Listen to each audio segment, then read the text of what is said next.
Mystical Intuition by Nikolay Lossky. 1. The cognitive value of mystical experience. Through sensuous and intellectual intuition, we gain knowledge of existence determined by the laws of identity, contradiction, and excluded middle, color, number, etc. Footnote: see my pamphlets Intuitivism, Transsubjectivity of Sense Qualities, and Intellectual Intuition and Ideal Being. The determinations corresponding to these laws are ontological forms inherent in all the manifestations of substantival agents in space and time, and in all abstractly ideal being.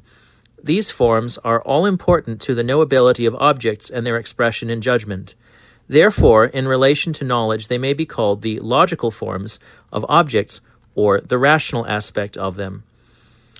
Speculative insight into the conditions that render logical determinations of objects possible necessarily leads to the recognition of a principle which transcends these determinations and provides the ground for them, being itself superlogical or metalogical, not subject to the laws of identity, contradiction, and excluded middle. S. L. Frank, in his book La Connaissance et l'Être, convincingly proves the necessity of such a principle, showing that a definite A can only exist as a member of the complex A non-A, the non-A being the rest of the world.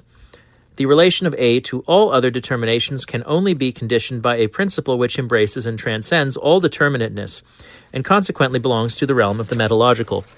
Frank goes on to argue that this metalogical principle is the primordial unity of all. It has nothing outside of itself and is absolute pan-unity, i.e., the unity and of plurality. His arguments, however, are untenable. He comes too near pantheism in almost identifying the absolute or God with the world. Every substantival agent, being endowed with creative power, is capable of bringing new determinations into the world. His creative acts can be realized only insofar as he embraces in his pre-consciousness the world as a whole. The world, external to him and not created by him, is present to his pre-consciousness as something standing over against him, so that obviously he is in no sense the unity of all that is.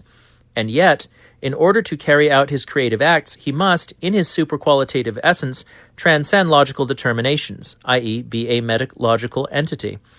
All substantival agents are metalogical in their essence. Each one of them, as a bearer of superqualitative creative force, is an independent being. But as consubstantial bearers of identical abstract logos, they constitute the systematic unity of the cosmos. Such unity and correlatedness is only possible if it is grounded in a principle which is higher than the substantival agents and transcends the world system. If it did not transcend it, if it were itself a systematic unity or formed part of the world, it would not be the supreme being, for then another principle transcending it would have to be postulated as the ground of its relatedness. Footnote: Lossky, The World as an Organic Whole, Chapter 5. The supreme, ultimate principle, then, is above system, above the cosmos.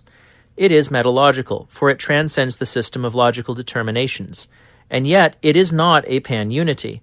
On the contrary, it is absolutely distinct from the world, as incommensurable with it as the ground of the world, not itself grounded in anything, as self-subsistent.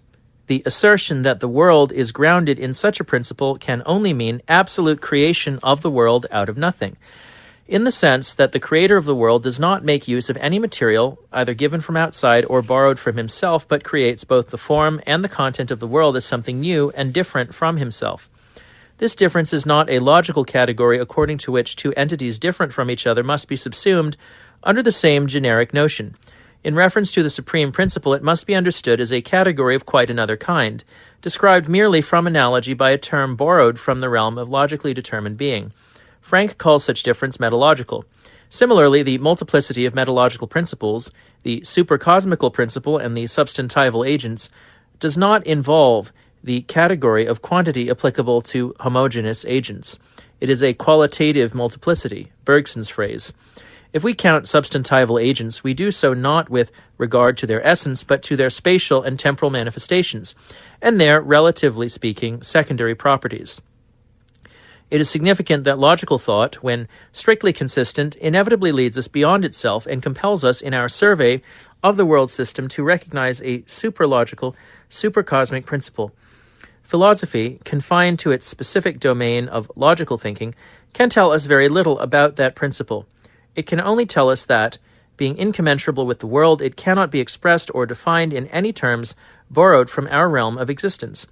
It is not reason, it is not a person, it is not even being, for it transcends all these definitions. As compared with the world, it is nothing, in the sense that it is not any limited thing. Only a negative, apophatic theology is possible with regard to this aspect of it. These cold, strictly logical speculations which emphasize the negative aspect of the supercosmical principle breathe of icy remoteness from the world. The Absolute is revealed to our mind not as a merciful God, but as the awful abyss of the nirvana. Some natures, however, are more richly endowed than others with the gifts of the Holy Spirit. Without forsaking the strictly logical path of philosophy, they are able, on reaching its ultimate heights, to see the supercosmic principle not only in its negative but also in its positive aspect. This was the case with the greatest philosopher of antiquity, Plotinus, and with one of the great fathers of the Church whose works bear the name of Dionysius the Areopagite, but whose real name is unknown. He was not afraid of negations. Every negation became for him the greatest affirmation. Nothing meant for him that which is above thinghood. Not good meant surpassing good. God was for him the principle that transcends being and unity, in the sense that he is not limited by unity. When man approaches, if only from afar, this unutterable greatness, he feels a thrill of awe which proves that he is no longer in the domain of mere abstract logical thought. He has been vouchsafed, if only in a small degree, concrete communion with the supercosmic principle, not only through his intellect, but also through feeling, or more exactly, through love. At this stage, philosophizing easily passes into devotional communion, or in extreme cases into ecstasy. Positive intercommunion with the supercosmic principle is a lofty expression of religious life and religious experience. This principle is revealed in it as a super-existential fullness of life, or it may reveal itself as living personal God. In both these aspects, God manifests himself with absolute certainty as omnipresent and penetrating all things, transcending all limitations. He unites himself indivisibly and yet without confusion, without confounding the persons or dividing the substance to all limited earthly beings at all times and in all places, allowing them to participate in him. In this utter self-surrender, God reveals himself to the world as the highest possible value, as the actual good, beauty, and fullness of life, as the principle which does not exclude anyone. He calls all his creatures to himself so that together they may have a part in the abundance of his gifts. We may turn away from him because he does not violate anyone's freedom, but he will never turn away from us. If we answer his call by the merest shadow of love, he will certainly and unfailingly prove to be with us in our very heart, and our soul will be lit up with the joy in the Lord, the feeling of unutterable gladness at the mere knowledge that so perfect a being exists. This communion with God brings with it so complete a love for him that it transcends all selfish personal desires. The joy in the Lord, in the fact that he is not lessened at the thought that I may never be found worthy to enter his kingdom. The experience creates in us a longing to help others to attain it, and not a desire to possess it for ourselves. I could wish that myself were accursed from Christ for my brethren, my kinsmen according to the flesh. Romans 9:3, says St. Paul, and the work of his able life shows the force of his disinterested love of God, and through God of all creatures. The highest stages of joy in the Lord are known to us from the works of the great mystics, St. Bernard of Clairvaux, the Blessed Suso, St. Teresa, from the life of St. Seraphim of Sarov, and The Way of a Pilgrim, a book shining with a serene, comforting light, and showing what invincible courage in all the vicissitudes of life springs from continual remembrance of God. Not only the great mystic, but everyone who strives disinterestedly towards absolute values experiences, if only rarely and to a small degree, this communion with the absolute fullness of the divine life, through love, through contemplation of beauty, through artistic creation, or the intellectual pursuit of truth. Those who have experienced such communion with God, and whose minds are free from morbid perversions and prejudices inciting them to deny at all costs the meaning of that experience, need no logical proofs of God's existence any more than those who are looking at the sunlit fields and woods need inferences to persuade them that sunlight exists. Footnote, see Solovyov, Justification of the Good. The experiences in question are no mere subjective feelings. The joy, the awe, and the loving worship are directed here upon something absolutely distinct from the subject's mental life and from the whole created world. Rudolf Otto, in his book Das Heilige, has well described the objective side of religious experience as something utterly different, das ganz andere, holy, numinosum, fascinans, mysterium tremendum, awe-inspiring mystery.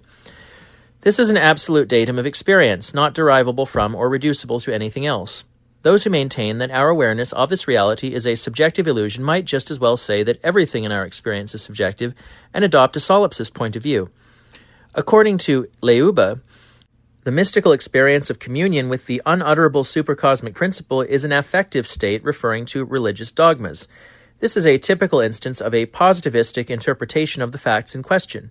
Anxious to abide by the conventional scientific standards, Leuba describes only such facts, affective states, as are in accordance with his philosophical preconceptions. He ignores the facts which do not fit into his system, namely the objective, inexpressible aspect of mystical experience, replacing them by an arbitrary combination of facts with which he is familiar, religious dogma. Failing to recognize the unique nature of the divine nothing, which is the absolute fullness of being, transcending all determinations, many thinkers misinterpret the philosophy of Plotinus, Dionysius the Areopagite, Eriugena, Eckhart, and Nicholas of Cusa. They say that the systems of these philosophers are based upon a principle which represents the utmost possible degree of abstraction. See, for example, Vachereau, Histoire critique de l'école d'Alexandrie. As a matter of fact, in approaching the supercosmic principle, the mystics make abstraction of the world because the world diminishes the concreteness of the supreme principle. The starting point of their systems is not the most meager of abstractions, but on the contrary, an absolutely concrete reality. It is generally in times of deep personal sorrow and especially of social catastrophe that man finds God. Atheists regard this as a proof that the idea of God has no objective significance but is generated by fear and by the desire to find a protector. The only point in which they are right is that, for the most part, man turns to God in dire need. If a man is attacked by a dog, he looks round and quickly finds a stone or a stick. It is his need that drives him to seek for means of defense. But this does not prove that the stone which he finds is a subjective construction.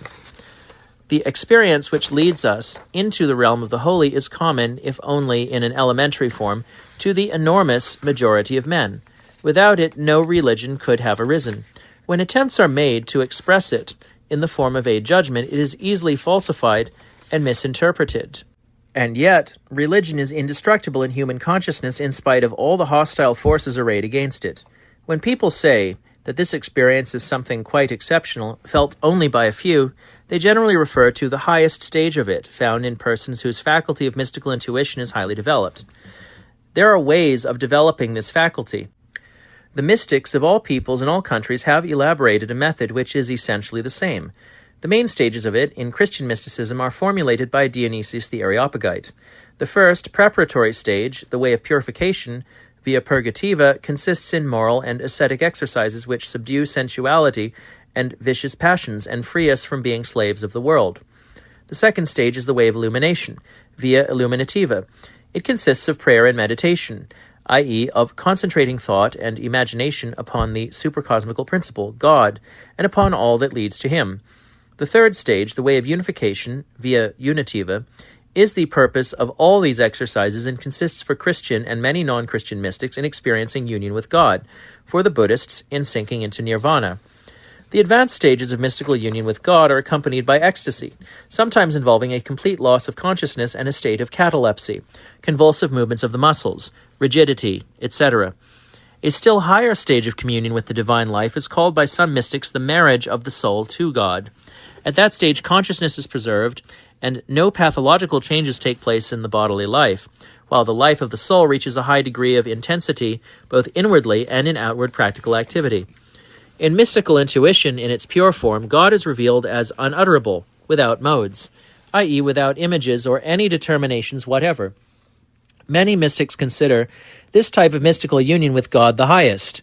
St. John of the Cross, the Spanish mystic Juan de la Cruz, 1542 to 1591, believes that meditation concentrating upon images and forms is only fit for beginners, and does not lead to the highest union with God.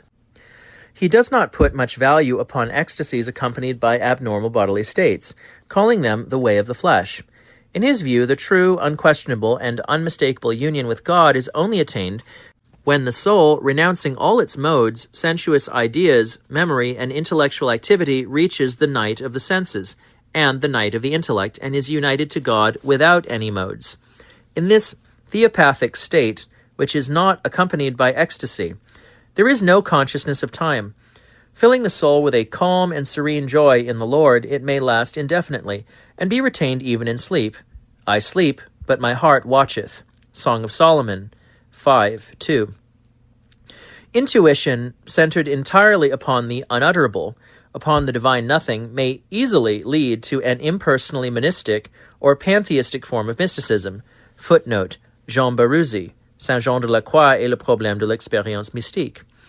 Indeed, abstracting from all the contents of his mental life, freeing himself from all the modes of his soul, and concentrating upon the divine principle contemplated also without modes, the mystic may easily fall into the error of imagining that the deepest essence of the human spirit is identical with God, and that the same infinity is manifested in both. This unutterable infinity is regarded as simply non-personal. Hence, if no emphasis is laid on the conception of the superpersonal, there arises a tendency to regard the infinite ultimate principle as impersonal. Buddhism is inevitably driven to this conclusion. Its votaries begin their exercises leading to nirvana under the influence of false metaphysical doctrines and of morbid moods which lead to the rejection of the world and personal life. Let us consider in more detail the Buddhist conception of the way to nirvana in order to understand how mystical intuition may prove to be one-sided and lead to a false theory of the supercosmical principle and of its relation to the world. According to the legend, the essential motive of Buddhism is fear of suffering and of the transitoriness of life. Prince Siddhartha, the future Buddha, surrounded by oriental luxury and surfeited with every kind of sensuous joy, completely changed his life. Under the influence of 4 meetings which opened his eyes to the vanity of life and showed him the way of salvation. He met a decrepit old man, then a leper, then saw a corpse, and finally had a conversation with an ascetic who, afraid of birth and of death, had set himself the task of escaping this perishable world. It is curious that, according to the legend, Gautama's disillusionment was caused by the sight of old age, illness, and death, i.e. of physical evil, and not by the observation of moral evil, falsity, pride, treachery, etc. It looks as though Gautama Buddha, terrified by physical death, sought salvation in absolute death, in complete cessation of life. This legend gives us the key to the psychology of Buddhist thought, and consequently enables us to understand the source of its errors. The essential evil is moral evil. It consists in the selfish preference of oneself to God and all other beings and results in creating the realm of psychophysical existence with its disruptions and divisions. Impoverishment of life, suffering, illness, death are the necessary consequences of moral evil. Those who, like the founders of Christian philosophy, begin with the consciousness of sin as the source of all evil and suffering in the world, become aware, together with a sense of guilt and responsibility, of their own freedom.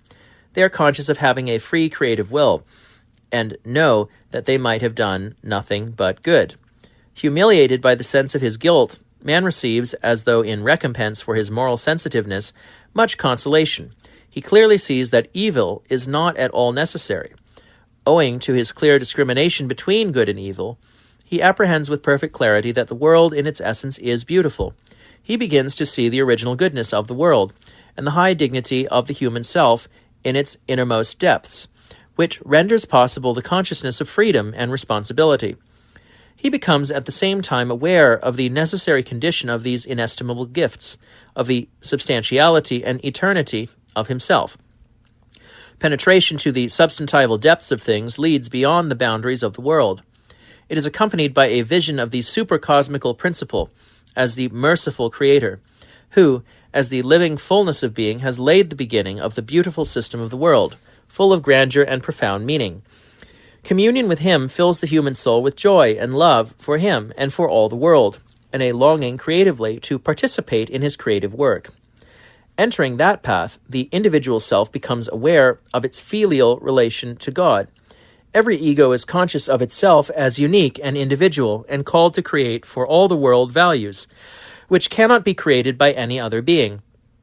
Individual uniqueness, when fully and creatively realized, is a good and not an evil. In the communal creative activity of all individuals, it proves to be the source of the harmonious fullness of the world's life. Such an individual courageously faces the suffering and death that reign in the psychophysical realm of being. He understands the meaning of suffering as a consequence of moral guilt. Even death is seen to be not an absolute evil, since it destroys not the whole of man, but only that aspect of his life which has been spoiled by him, and deserves annihilation.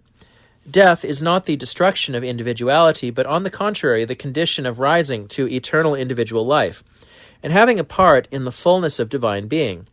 Old age, disease, and death prove to be a transitory and, comparatively speaking, a secondary evil. They can be done away with, if the moral good is perfectly realized, and their terror fades before the beauty and glory of the fullness of being in the kingdom of God. Therefore, a Christian's motives and purposes are positive rather than negative. They are not fear of death and decay, but love of God and all his creatures, love of goodness, truth, and beauty, love of personal, individual existence as the highest absolute value, embodying everything else that may be called good. The starting point and the final results of Buddhism are directly opposed to Christianity. Buddhism, at any rate, in its original form dating back to Gautama Buddha, apparently starts not with the center of evil, not with the consciousness of man's personal sin rooted in his will, but with the contemplation of the periphery of existence, of derivative ills, disease, death, and all kinds of suffering of which the psychophysical realm is full. Considered apart from its cause, suffering seems meaningless and dominates the Buddhist's consciousness so that it inevitably becomes one-sided. The Buddhist remains with his terrible vision of the world's external aspect and never discovers man's free creative will and his substantival supertemporal essence. Everything in the world appears to him as merely transitory and subject to change and decay. Apart from a substantival basis, the stream of temporal being falls apart into separate events that arise and vanish instantaneously. All the momentary elements of which the world consists are manifestations of something that is behind them, of some absolute which transcends human consciousness and is therefore unknowable. As O. Rosenberg, a well-known Buddhist scholar, puts it, the human personality itself, with its external and inner experiences, becomes simply a stream of perpetually changing combinations of vanishing elements. There is no sun. There is no human self. There is nothing permanent. Nothing exists except a whirl of elements which are somehow combined in a uniform fashion. There can be no freedom in such a world. It consists of a series of necessary, inevitable events, conditioned by a necessity independent of conscious being. Personal immortality is also denied. In Buddhist countries, the common people still believe in the transmigration of souls, but the philosophy of Buddhism puts such an interpretation upon the doctrine that it is tantamount to a denial of immortality. It must be borne in mind, writes Rosenberg, that it is not a particular soul that passes from one body to another, or from one world to another, but that one and the same non-empirical complex of the dharmas, meaning by dharma an unknown transcendental bearer of the momentary element, expressing itself at one time as a particular illusory personality, appears after a certain interval in the form of another such personality, then a third, and so on to infinity, so that really nothing is reborn. What happens is not transmigration, but infinite transformation of a complex of the dharmas, a regrouping of the underlying elements, just as in a kaleidoscope the same particles are grouped into new, more or less similar, but individually distinct figures which are never repeated. Each particular figure is to a certain extent conditioned by the preceding one, or is connected with it, and in a certain sense influences the subsequent one. The process of this shuffling goes on in virtue of an external force of inertia, and if nothing happens to hinder or stop the movement, the wheel of birth automatically continues its movement. This peculiar theory, which transforms the world given an experience into a disconnected multitude of events combined into complexes by an unknown transcendental power, might be described as agnostic actualism. Trying to find its analog in the European philosophy, I would compare it to the phenomenalism of Mill, with one reservation. Buddhism does not transform the data of outer experience into psychical events. So far as the distinction between the physical and psychical is concerned, it may be compared rather to the theories of Mach or of Bertrand Russell, except that there is no element of agnosticism in the latter. Without a supratemporal substantival center of personality, it is impossible for us to attain the absolute, and yet individual fullness of being. Individual personal uniqueness, understood merely as a complex of transitory instantaneous states, self-contained owing to their temporal character, is regarded by Buddhism as an evil. The essence of individuality is for them only selfishness. Concentrating their attention exclusively upon temporal being, Buddhists fail to observe that personality may be the source not only of selfishness, but also of disinterested love for absolute values and a center of creative activity. Regarding the world and personal individual existence as wholly evil, Buddhism cannot admit the existence of a living personal God or discover that he is the creator of the world. It does not solve the problem of the origin of the world, and indeed renders it more insoluble, declaring that every form of existence given in experience is the result of disturbance, confusion, or darkening of the absolute principle. See Rosenberg, page 77. After discovering this truth, a Buddhist has nothing left him but to put before himself the awful task of destroying personal individual being and the world in general. It follows from the very nature of this purpose that according to Buddhism, salvation is reached not through all-embracing love for all being in their individual uniqueness, but only through knowledge of the truth that everything in the world is evil. Footnote, see a remarkable book by Koyevnikov, Buddhism as Compared with Christianity. Consistent Buddhism excludes the possibility of love as a complete acceptance of another individuality and a striving to help its growth and creative development. Neither can there be love for God, because Buddhism denies the existence of a living personal God. It only admits of love as compassion, the purpose of which is to free all being from suffering by teaching them that one's personal existence must be destroyed. Knowledge of the truth that all concrete existence is an evil leads to salvation only when it enters a person's flesh and blood.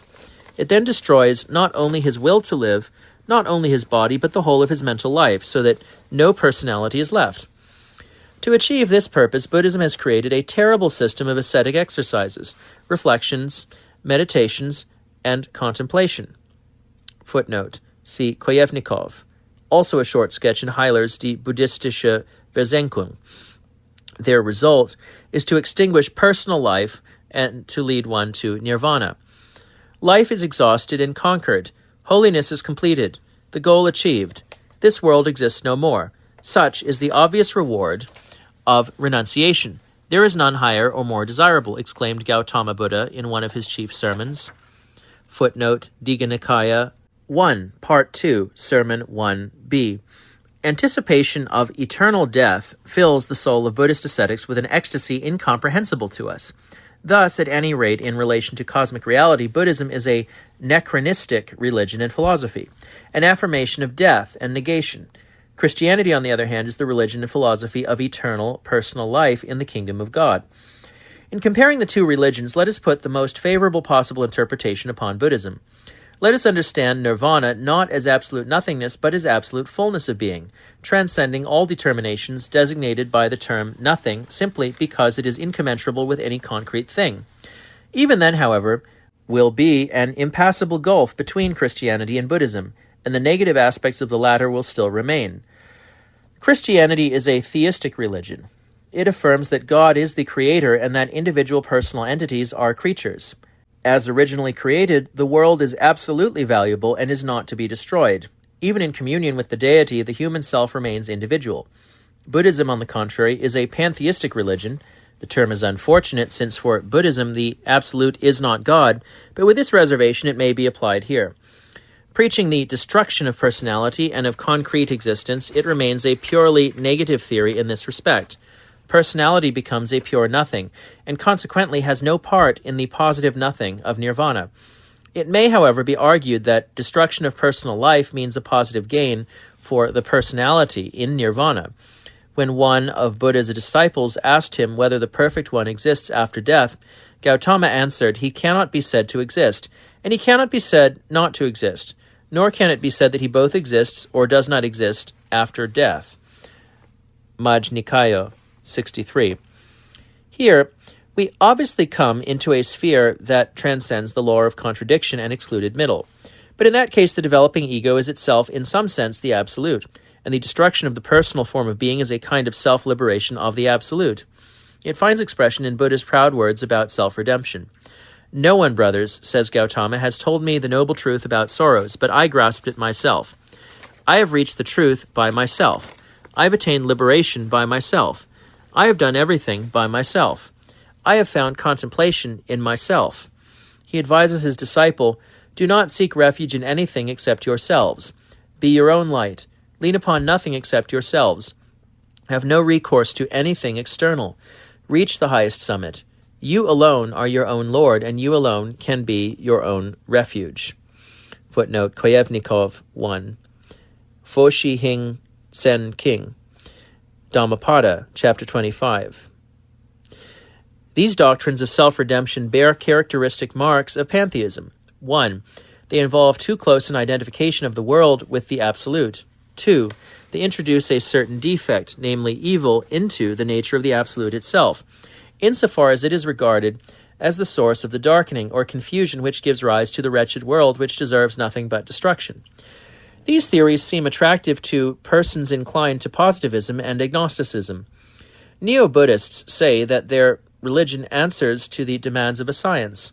Thus, it contains a theory of determinism, a denial of a personal God, a denial of substantival entities in the world, and at the same time a denial of personal, individual immortality. We are faced at this point with a question of supreme importance for our whole life and our whole conception of the world. On the basis of their mystical experience, some persons say that the supercosmical principle is superpersonally personal, while others maintain that it has no personal aspect whatever. Which of the two is right? On the strength of all that has so far been said about experience, it must be recognized that mystical intuition, like other kinds of intuition, cannot lead to conceptions and ideas that are wholly erroneous. Even errors which may arise when the data of mystical intuition become a matter for knowledge and are expressed in general notions always contain an objective element. These errors may be of the two following types. The mystic may synthesize in a subjective way the transsubjective elements of his experience. He will thus obtain an object more complex than what is actually given, but existing solely in his imagination. The other type of error is the direct opposite of this. A mystic may have incomplete, one-sided vision and knowledge of the reality before him. This is not an error in itself, but becomes an error if he begins to deny that any other aspect of reality exists. The superpersonally personal Christian mystic may be suspected of making a subjective synthesis of the superpersonal and the personal principle. The Buddhist mystic, on the contrary, may be suspected of concentrating exclusively upon the superpersonal aspect of the supreme principle and failing to recognize the personal aspect of it. A Christian mystic is directly aware that God, with whom he enters into a personal communion, is not limited to personal being, that he is both personal and superpersonal. He knows perfectly well that the unity of the personal and the superpersonal is given to him and not subjectively construed by him. For himself, he needs no proof of this truth beyond his own mystical experience. But how is he to prove it to people who have not had that experience? For this purpose, he can only have recourse to indirect arguments which, even if they contain no proof in the strict sense, may establish the greater probability of the truth, of the superpersonally personal mysticism over the impersonal one. These arguments are as follows. In the first place, we have before us two opponents, one of whom the Christian sees more, and the other the Buddhist sees less. The main point of difference between them is that the first accepts the assertion of the second, and merely makes additions to it, while the second rejects these additions. In disputes of this kind, error is generally to be found on the side of the one who denies. It very frequently happens that a man fails to see something, but it is far more rare for him to see something which is not there. Secondly, besides being incomplete with regard to this fundamental point, Buddhism is also incomplete and therefore negative in many other respects. To all its negations, Christianity opposes an affirmation of positive principles, which are more easily discoverable than the nature of the absolute. so that the rejection of them is clearly seen by many minds to be erroneous. Thus, Buddhism denies the substantival and supertemporal character of the individual self, fails to see the presence of absolute positive values in the world and the absolute significance of the world process, denies the absolute positive value of individuality as an element necessary for the harmonious fullness of the world, denies freedom, and therefore does not understand the meaning of sin as the source of all derivative evils, does not see that insofar as individual beings are freed from sin, they are capable of free communal creative activity, realizing absolute good, beauty, truth, moral goodness, love, the fullness of life. The enormous number of these negations which impoverish their conception of the world and their emotional attitude towards it show that Buddhism is following a wrong path. One must be prejudiced by some initial errors in order to develop in oneself a tendency towards these negations, in opposition to one's healthy vital instincts. Thirdly, a particularly conclusive indirect argument against the impersonal Buddhist mysticism is the fact that in order to explain the origin of the world, it has to have recourse to an obviously fantastic conception which explains nothing, and merely increases the difficulty. Rejecting the idea of the creator and the creature and taking the world to be entirely evil and worthless, Buddhist philosophy introduces evil into the absolute, in which incomprehensible darkening or confusion is said to take place, giving rise to this wretched world deserving nothing better than destruction. The impersonal Buddhist mysticism must then be pronounced false on the ground of the immediate evidence of mystical experience and of the three groups of indirect arguments just indicated. Its fundamental error lies in its starting point, namely in its failure to see that man's own sin is the source of all other secondary evils. This leads to all the other errors. Failure to see man's dignity, the possibility of sin as a proof of man's high dignity and his free, independent activity. Failure to see the absolute value of personal, individual existence, and, in connection with this, inattention to the personal aspect of the absolute. Failure to see God. To avoid misunderstanding, it must be remembered that terms applicable to entities of this world be modified if they are used of God. Thus, the term aspect as applied to God does not imply that the absolute is complex in the same way that objects are complex and may be analyzed into two parts, the superpersonal and the personal. In some way which we can never fully fathom, the absolute is completely superpersonal and at the same time completely personal, and is a triunity of persons. It should be borne in mind, however, that even in our world there are traces of such unity of the diverse. The word aspect and not part or piece is used by us precisely when we detect in an object indivisible interpenetration between different elements. Thus, for instance, the life of every substantival agent is a unity of the supertemporal and the temporal aspects. The attempt to defend Buddhism by drawing a distinction between the earlier form of it called Hinayana and the latter called Mahayana cannot be pronounced successful. The Mahayana Buddhism is said to contain the most valuable idea of Christianity, namely the idea of the Savior, a bodhisattva, i.e. a person who has reached the highest degree of enlightenment and might have entered nirvana but renounces this personal salvation and goes on existing for the sake of helping other people to attain the final goal of annihilation of personality. But all that has been said about Buddhism impoverishing the world and the supreme principle through failing to see the substantival basis of personality, the absolute positive values in the world, and so on, is true of Mahayana Buddhism as well, so that the same criticism applies to it as to the older school.